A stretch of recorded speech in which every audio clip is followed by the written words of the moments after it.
Hi, I'm Hazel, and this is a look at the new Spec Legendaries coming to tanking specs in 7.2.5. Each tank is getting their own spec-focused legendary to shore up their defenses as they take the front line going into Tomb. On top of the Spec Legendaries, there's new rings for each class too, which I'll cover in their own video. Some of these new legendaries will be deeply valuable, while others might be less thrilling. Blood Death Knights can find Soulflayer's Corruption, a mastery crit chestplate. It causes your Blood Plague to gain 100% increased damage and healing, which sounds pretty darn useful. No RNG procs, no stacking buff, just extra damage and healing. The Soulflayer mentioned in the flavor text is quite likely Hakar, the troll blood god we saw briefly in Zul'Gurub. Vengeance Demon Hunters can seek out Oblivion's Embrace, a mastery versus a pair of pants which gives your demon spikes and empower wards an additional charge each.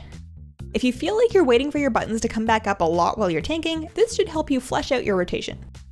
Bear Druids might find the Fury of Nature, a mastery crit cloak.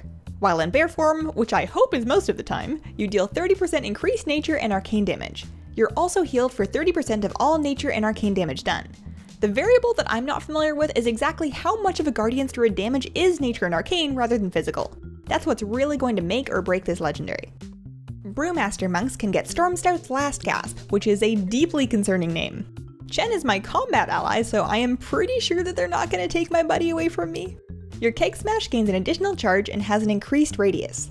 That could come in very handy while tanking mythic dungeons on Skittish Week, where you often need to pull mobs back to you mid-fight.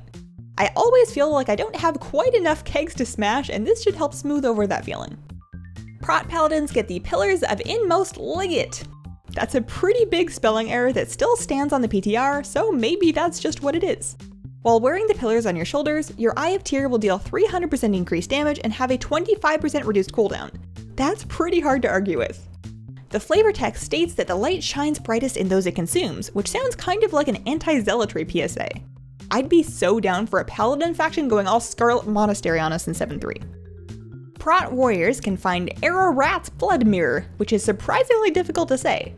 It's a pair of mastery versa pants that gives your shield block and spell reflection an additional charge. There are almost certainly going to be fights where that's a game changer, and this should be a welcome addition to any Prot Warriors collection. So those are the new spec-specific tank legendaries coming to WoW in 7.2.5. I'll be covering the new legendaries for healers, tanks, and ranged, as well as the new class rings in other videos. Let me know what you think, and have a wonderful, wonderful day.